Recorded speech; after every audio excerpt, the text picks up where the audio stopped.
Alright, what's going on, you guys? Welcome back to another Motor Daily video. By the way, today is Thursday. By the time you guys are watching this, it's going to be Thursday. Normally, when I film my YouTube videos, they get posted roughly 3 to 4 days after they're filmed. I didn't have any time to film a video yesterday, and the day before yesterday, I was on vacation for 5 days. This is going to be the only video that you guys see where I am literally, this video is going to get filmed, edited, and posted all in one day. It's going to be a lot of work.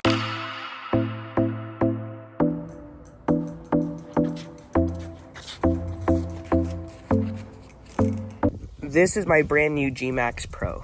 I've had this bike for about 3 months now, and I haven't had any problems with it until it broke while I was on vacation. Here's the story. So I was on vacation for 5 days, and I brought my e-bike to go ride around. The first day that I was there, this e-bike worked perfectly fine. Then, the beginning of day 2, I heard a clicking in the rear where the gears were. My dad and I were looking at it, and we thought maybe the gears just got stuck or whatever. Then, by the end of day 2, I was riding my e-bike with one of my friends that came with us on this vacation. And all of a sudden, I went to go pedal, and this is what happened.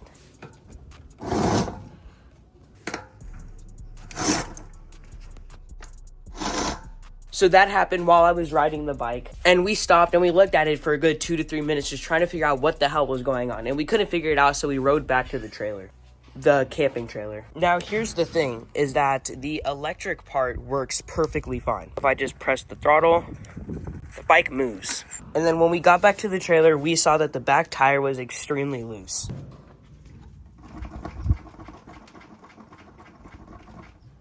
And my dad looked at it. Apparently, this silver piece right here that's sticking out, I don't know what it's called. I guess this is the actual motor to the e-bike. It's just extremely loose, and it just broke. We don't know how it broke. We don't know why it broke. But as of what we know right now, this bike is fixable, and we did pay for the warranty when we bought it, so we are going to be getting a new part. Sadly, it is going to take a couple weeks to figure out what part it is, how to do the warranty, and for the part to come in. But I love this e-bike so much, I'm definitely not going to let it sit and rot, but the e-bike videos are definitely going to be on a pause for a little bit.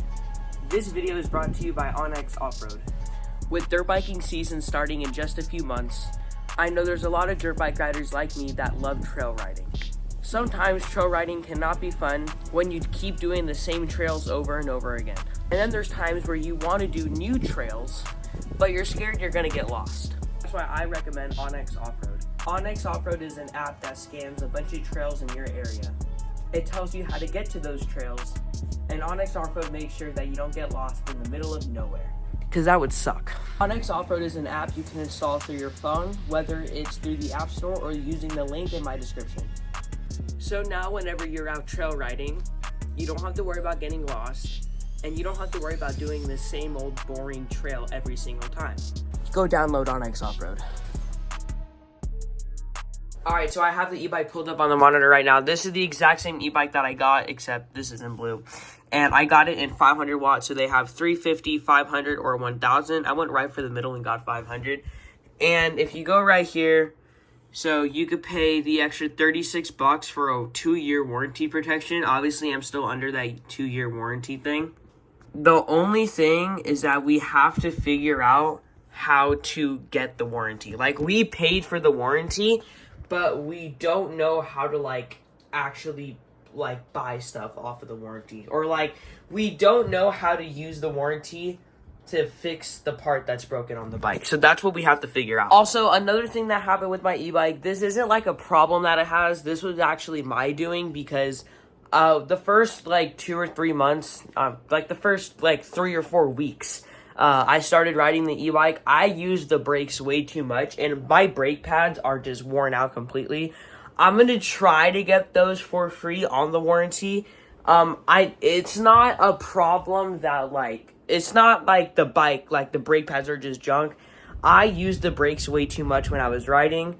So when we do the warranty thing to try to get the extra part that we need to fix the bike, I'm going to try to sneak in some brake pads as well, because that would be extremely nice to get. Okay, I'm back off road with the e-bike, and I'm trying to go more into depth of what actually happened, and just trying to figure out how this bike actually broke. Because something that I'm just now remembering is that right before this bike broke, I was jumping it on like these speed bumps. So where I was staying out for a vacation, there was this big cement road and there was a bunch of speed bumps on it. And the suspension on this e-bike is amazing.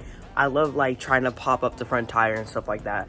So I was doing it a lot. And I was doing that about a good 2 minutes before the bike just broke. The only thing is that I never got the back tire off of the ground. So what my main guess is that since I kept bringing the bike up and down, up and down, up and down, and the front tire was banging on the ground so hard, is that when the front of the bike went down, something got loose in the motor. So I don't think the actual motor is broken, or I just think something came loose in the motor where it's not fully attached to the bike. So my guess is that we're obviously going to take this apart before we go out and try to buy a new part for it. And by buy the part, I mean use the warranty to get it. So hopefully we're going to do this. I want to try to get this thing apart tomorrow. Honestly, depending on how fast we do the process of getting this bike fixed, this will probably just be a series, day or week by week, of figuring out what's happening with the bike and how we're going to fix it.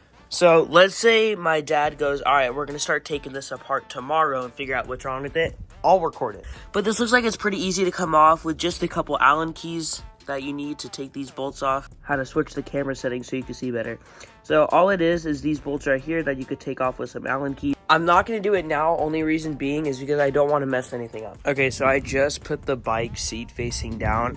And this made me solve. I'm almost positive I just figured out what's wrong with the bike. First of all, this chain guard right here is destroyed. It completely broke off. It's being held on by one of these, but all of these fell off.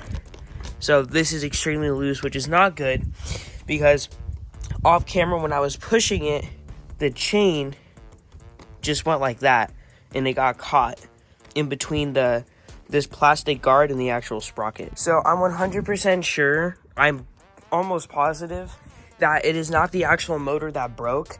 There has to be something loose, which is making the tire not even with the bike, which is not making the sprockets even with the bike. This is why when I go to pedal, it does that. Again, this is going to be a probably day on day, week on week project. Just trying to figure out what's wrong with it, but mark my words, I'm not going to let this bike just sit and rot. We will get it fixed. Hopefully.